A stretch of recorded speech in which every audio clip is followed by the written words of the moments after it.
There isn't a whole lot to do where I come from. The nightlife is comprised solely of a sad little tavern shoved in behind a bakery on the main strip, an afterthought to the town's development. Had to put the drunk somewhere, I guess. No recreational halls or places to dance to speak of. Everything shuts down at the hint of dusk, and you can forget trying to get a drink on a Sunday.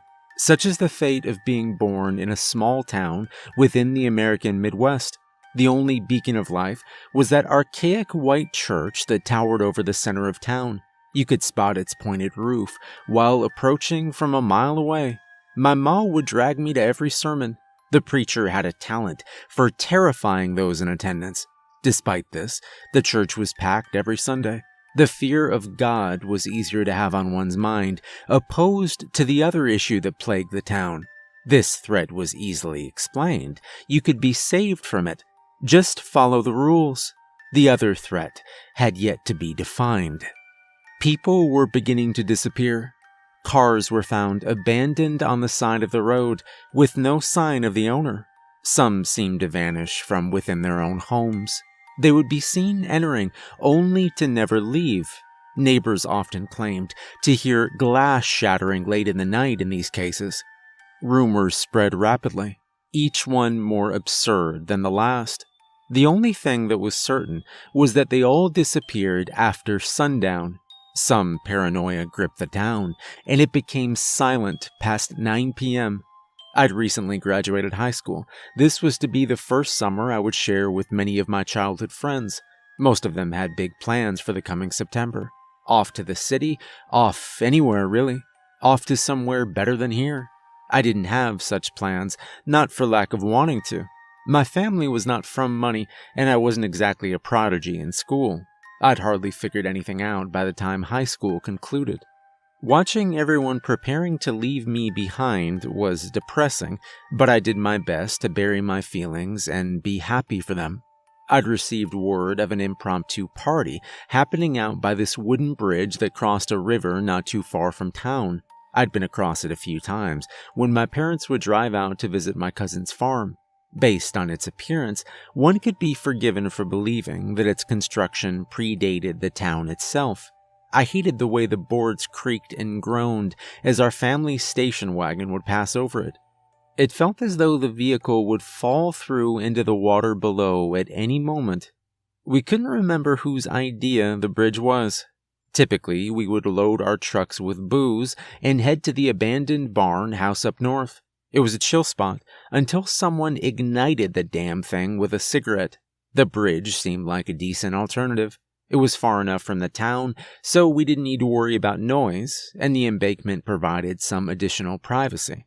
An ideal place to get inebriated. Drinking was the only thing that seemed to make this place remotely tolerable. No one my age really observed the unofficial curfew, and my folks never tried to stop me from going out. Ma had decided against cooking that night, so I dropped by Sal's diner. The food was more akin to what was found in a pig's trough, but I was going to need something in my stomach if I was planning on drinking that night. The sun had set as I picked apart my meal at a rusting metal table outside of the restaurant. Light cast upon me from the windows of the prefabricated diner as staff rushed around trying to finish their shifts. The remainder of my food had become cold at this point. I decided against finishing my burger when I spotted a few glowing orbs to the right in the diner's parking lot. Raccoons. I figured life was hard enough for the little guys, so I tossed the remains of my meal their way. The eyes didn't move, they just stared back. The sound of a horn startled me. I turned to see Claire and Dax in his rusty pickup out on the road. "Come on, you waiting for the seasons to change?" Dax shouted while leaning out of the cab. I sighed and looked back towards the raccoons. They were gone. Probably thought I was a threat and scampered away. I shrugged, stood up from the table, and ran off towards the truck. In moments, we were under the bridge getting hammered. I'd just lost count of how many cans I'd pounded back. Jake, a guy I may or may not have sat beside in history, was passionately recounting another time when he was drunk. I was just nodding, on the verge of fading out, when he slapped me on the shoulder. I'll be right back, bud. I'm just about ready to piss myself. Jake slurred and giggled. Jake pointed at me with dual finger guns and turned around, walking out from under the bridge. I looked down at the gravel beneath my feet as I heard him trudge towards the tall grass off the embankment. The river flowed in front of me, barely making an impression on the soundscape that had been dominated by our presence. I reached into my shirt pocket and pulled out a pack of cigarettes. I grabbed one and placed it between my lips, lighting it. I took a deep inhale and exhaled, watching the smoke fly forward. To my right, a symphony of slurred conversation hit my ears. There was at least 9 of us under the bridge, not including Jake, who had been singing show tunes in the distance as he urinated.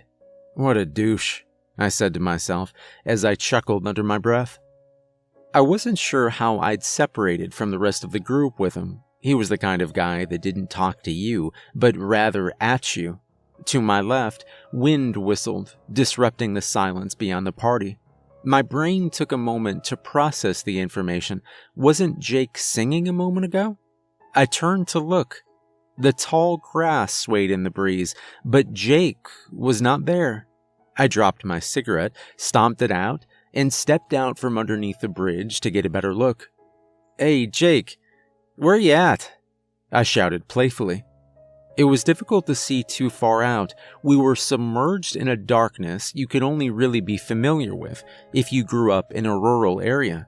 The only source of light was coming from the headlights of 3 parked trucks on the right side of the bridge. I became nervous. Jake, cut it out. I'm not in the mood for this shit. We'll leave without you. You want to walk home alone? I tried to sound angry as I said this, but that really wasn't my thing. Wes, what are you doing? A sly feminine voice rang out. I turned to see Claire's silhouette in the backdrop of the headlights with her hands cupped to her mouth. Dax stood a few steps to her right. I can't find Jake, I called back. Well, he's probably pissing, she said, hardly containing her laughter. Yeah, he was, but he disappeared, I responded. Probably because he noticed you watching. Now come over here, he'll come out when he's ready. I could sense her teasing grin in the dark as I stared back at her awkwardly. I threw my hands up in the air in defeat and began walking back to the bridge. A gust of air rushed past behind my head the moment I stepped forward. I stopped and looked around instinctively. Claire had a hand on her hip like a disapproving parent, seemingly sensing my anxiety. What are we going to do with you, Wesley? Her infectious smile sneaking out of her smirk. Please, just Wes, I said sheepishly as I made my way back under the bridge and approached her. Dax wandered over and placed a hand on Claire's shoulder. She slapped it away and raised her eyebrows. Dax shrugged and raised a beer bottle to his lips. The rest of the party mingled amongst themselves, dancing to the country music blaring from a blown-out speaker in a cab of one of the trucks. I couldn't even make out what song it was, but I guess it provided the necessary background noise to fill in the dead air in between whiskey-soaked conversations. If I were to be honest, I wasn't too familiar with most of the grad class. I knew most of their names, found them friendly enough, but I didn't quite know them, if that makes sense. Most of these parties, I would find myself hovering around Claire, Dax, and whatever group of people they were interacting with. Claire must have noticed my drifting gaze. What's going on in that head of yours, Wes? Claire spoke with only a hint of mockery. It's fine. Don't worry about it. I did my best to be nonchalant. Claire looked at me, pursed her lips, and nodded unconvinced. She could read my insecurities like a flyer on a telephone pole. Claire playfully shoved my shoulder and smiled. There's a life waiting for you out there, Wes. But you sure as hell won't find it with your eyes glued to the floor, she said softly. I was going to miss her. The music cut out along with one of the truck's headlights. Son of a bitch, Brad, the school's jock, sighed out. He walked out from under the bridge and approached the truck, pulling a flashlight from his pocket. He swung the driver's door open and leaned inside while muttering to himself. I zoned out again as the party's chatter became the night's primary soundtrack. I watched on as Brad fiddled with the stereo and the familiar faces across the way became absorbed in their own anecdotes and inside jokes. I realized it had been some time since Jake left. I felt that I had to look for him. He could have fallen and cracked his head on a rock or something. I was about to speak up when something peculiar caught my attention. It wasn't a sight, but rather a sound. I was unsure how to describe it properly. It could be compared to someone gasping for air, yet the sound was a much lower pitch. It seemed to repeat, somewhat like a bird call. I hadn't heard it before when the radio was blaring, but now that it was out, I could easily hear it over the sea of chatter. The longer I listened for it, the more it seemed to multiply. I couldn't pinpoint the location. It seemed to come from all over. I began to look around, but no one else seemed to notice it. I looked behind me at the brush. It was far too dark, but the noise wasn't coming from there. A troubling realization struck me. It seemed to be coming from above us. A gust of wind blasted past us from the other side of the party, immediately followed by a metal screech. All of us turned to face the noise. Brad's truck was rocking back and forth, much like a seesaw that was pressed to one side and let loose. It came to stand still. Brad was not there. The entire party stopped what they were doing. The night became dead silent. "Brad?" said a girl, whose name I couldn't recall. She slowly broke from the rest of the party and approached the truck. Dax began to walk in her direction, but I instinctively put out a hand and stopped him. I could feel him scowl at me in protest. The girl walked up to the driver's side and looked around. After a few moments, she stepped away from the cab. She turned to look at us in confusion, and as she began to walk back, a spiraling beam of light fell from the sky and landed at her feet. It was a flashlight. She looked down at it, then looked up. A look of terror swept over her face as she opened her mouth. Before she could make a sound, a dark shape swooped down and lifted her up out of sight. The party went silent. Panic set in. One of the partygoers let out a shrill scream. Everyone began to dart towards their vehicles. Dax pushed past me, holding Claire's wrist. I quickly threw myself between them and the vehicles. "What are you doing?" I said, monotone, still in shock. "We need to get out of here. Did you not see what just happened?" Dax shouted. "What we need to do is stay under the bridge," I shouted back, holding eye contact. I had no evidence to back this up. I was just going off instinct. "You're out of your damn mind," Dax said with venom. Dax shoved me to the ground as he dragged Claire forward. She wrenched her arm away from him. "Don't I get a say? Also, you put your hands on me like that again, you're gonna eat dirt."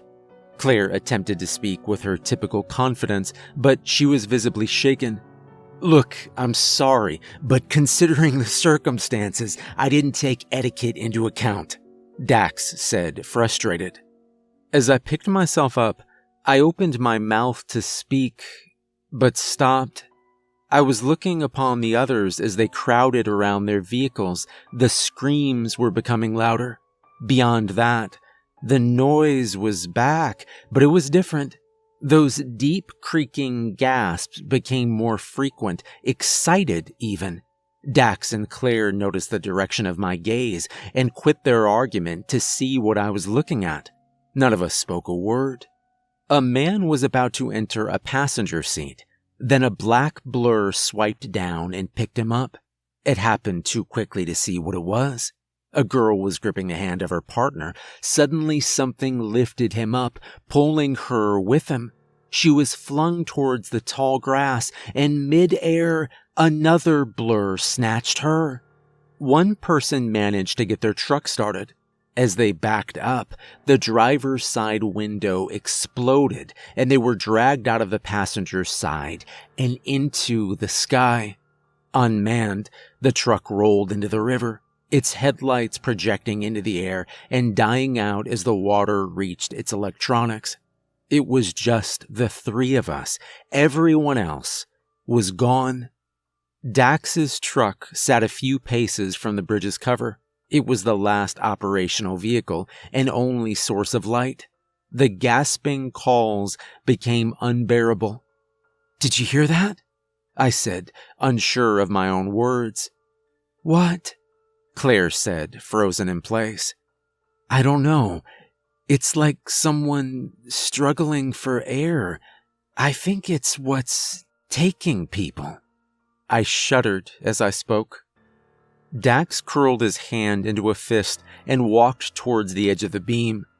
"What are you doing?" I said sternly. Dax looked back at me, then pointed towards the area Jake and I were hanging out earlier. "I left my pack over there, away from the party. Didn't want anyone going through it." His voice was steady. He stood at the edge where the light melded with the blackness of the night. "What good is a backpack gonna do us?" I nearly shouted. "My old man's gun. I nabbed it from under his bed, figured we could shoot cans or something." A nervous laugh edged its way into Dax's voice as he spoke. "I wasn't sure that a gun would be of much use. Whatever was out there was fast. Even if we were experienced, I doubt any of us would have the accuracy necessary to protect ourselves. There was something more pressing on my mind. How had we been spared? Was it the bridge above us, or the light coming from Dax's truck? Jake and I were engulfed in darkness earlier, though. Before I could react, Dax took off into the dark. Claire shouted out after him, but his shape had already been absorbed into the darkness beyond. The gravel crunched under his footsteps as Claire and I held our breath. Then, there was nothing. A few moments passed. An explosion of light and sound rang out into the night, revealing Dax's location. He was firing the pistol. Every muzzle flash revealed Dax frantically pointing the gun in a different direction like a slideshow. 5 shots rang out. Then silence. There was a gust of air. A final gunshot rang out. I caught a glimpse of Dax suspended in air, being pulled away. I heard the faint sound of the pistol landing on gravel. Claire cried. I just stood still, shaking. It was the light then. It was the only thing that made sense. As long as we were in a solid amount of light, then we'd be safe. Perhaps we'd only been noticed when Jake left the cover of the bridge, or maybe whatever was out there was just playing with us. As Claire gripped onto me, I turned to look at the vehicle that was providing our salvation. Were the headlights getting dim, or was that just my imagination? Our bodies cut out replicant shapes in the light. Were we unknowingly making pathways out of our shadows for whatever was out there to reach us? I chose not to think about it. The headlights flickered. There had to be something we could do. Then, the obvious occurred to me. In the whirlwind of panic and inebriation, I didn't consider the cell phone in my pocket. I reached in and pulled it out, examining the home screen, mostly charged with good enough reception. Without further hesitation, I dialed 911. I pressed the phone to my ear and waited for someone to answer. They would probably think we were crazy.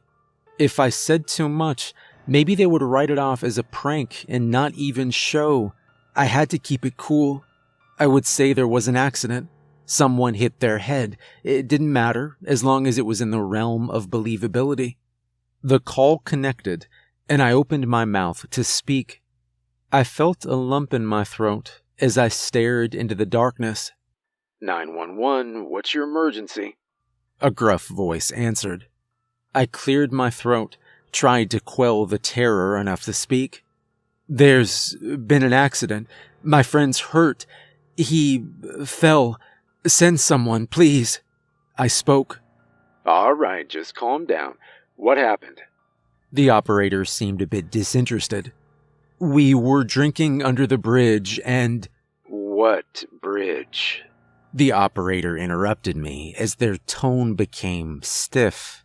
The one just on the edge of town. The wooden one." I was almost shouting at this point. Then there was silence. "That's where they sleep. You should have followed the curfew," he said in a quiet trance. There was a click, and the call ended. I dialed 911 again, but I couldn't connect with an operator. If I couldn't contact the authorities, what could I do? Assuming anyone would believe me, I'd only be putting others in danger. The darkness beyond our light source began to swirl as if it was oil on a liquid surface. Was I perceiving things moving in the night, or was I staring into a wall of ink? "Are they coming?" Claire spoke as if she already knew the answer. I looked at her without saying a word. She gripped her left shoulder, taking my response as a confirmation of her fears. Whatever was out there stayed just on the edge of where the light faded off. There were sounds coming from all directions now. We found ourselves drifting towards the truck's headlights until we were at the edge of the bridge's underside. The light appeared to be the primary source of our salvation, but I was not yet comfortable with losing the mass between us and whatever may have been in the sky. "There's a good 9 hours until dawn. We can't wait around here for this thing's battery to die," Claire said. "You saw what happened earlier. Something took that guy straight out of a cab," I said, frustrated. "So we're just gonna wait here until the battery dies, with the keys in the ignition only a few feet away," she said. There was a look in her eyes that I knew far too well. She'd already made her decision. "I'm not waiting to see what happens. I don't want it to end here, Wes." And then Claire darted for the truck, throwing herself into the driver's side. I chased after her. She turned the key in the ignition, and the engine roared as I slid into the passenger's side door, shutting it behind me. Drowning out the engine was a chorus of gasps and hisses coming from every direction. Claire stepped on the accelerator, launching the truck through the underside of the bridge. Something collided with the rear passenger side wheel well, causing the truck to make a sharp right turn towards the river. Claire twisted the steering wheel, narrowly missing a nosedive into the water. The night hissed with rage as Claire floored the gas pedal, driving through the gravel and up the hill of tall grass. Something punched a massive dent into the roof of the cab. Claire drove up onto a paved road and cranked the wheel towards town. We just about flew over the bridge as the speedometer climbed. Claire's knuckles turned white as she gripped the wheel. In the distance, I could see the few street lamps that marked the main strip of our town. The gasping and screeching stopped, as if a conductor held up their hand. There was an absolute silence, save for the engine desperately working to keep the vehicle in motion, along with the wheels rolling over the poorly maintained asphalt. And then the driver's side window exploded. Claire's head was whipped out towards it. Something had her. I attempted to grab her right arm, but I was yanked from the passenger side. I lost my grip, and she was pulled into the night, screaming. The truck began to fishtail. I latched onto the steering wheel, trying to regain control, but the truck went off the road and into a ditch. I hit my head on the steering wheel and blacked out. I was staring upwards at the driver's seat when my eyes opened. My face was warm with blood. I was on my back, lying on the roof of the cabin. The truck had flipped. Turning myself over, I began to crawl. Shattered glass sliced my knees and forearms as I progressed towards the dark of night. I managed to pull myself out of the vehicle and into the tall, dry grass. My right hand was throbbing. I looked at it. My ring and pinky finger were pointing in the wrong directions. I was in too much shock to pay attention to the pain. My head was ringing, but I could still hear that sound. It was close, incredibly close. I sat myself up, my back to the ruined truck. One headlight had survived the accident, its dying beam cast out into the night. That low roar became even lower, then silent. I looked forward into the darkness, and then I saw it. A pair of eyes, followed by another pair, then 7 more. Their numbers increased until I stopped counting. I was looking at a constellation of glowing orbs, all trained on me. The same orbs I'd seen before. I'd fed them, mistaking them for something else, and they'd followed me. Whatever they were. The scraps I gave them weren't enough, but it had labeled me as a food source. One by one, the eyes shut, and I was left in the darkness. In the morning, a driver noticed the totaled truck and called the authorities. No one believed me. The police operator denied the contents of my phone call, and there was no record of it. The scent of alcohol on my clothing led most to believe that I simply took Jax's truck and went for a joyride. As for the disappearances and abandoned vehicles, despite the outcry from family and friends, not much came from it. It was as if there was some unspoken understanding not to tread in certain places. After the authorities let me go, I became a mess. I try to stay indoors as much as possible. When I look outside my bedroom window, I'm met with those eyes peering in on me. I haven't fed them anything but the occasional food scraps, but they won't touch it. People are disappearing in our neighborhood at an increasing rate. I fear they will try to take me next. At night, I stay indoors and I keep all the lights on, but even then, I can still hear them calling out to one another in the night sky.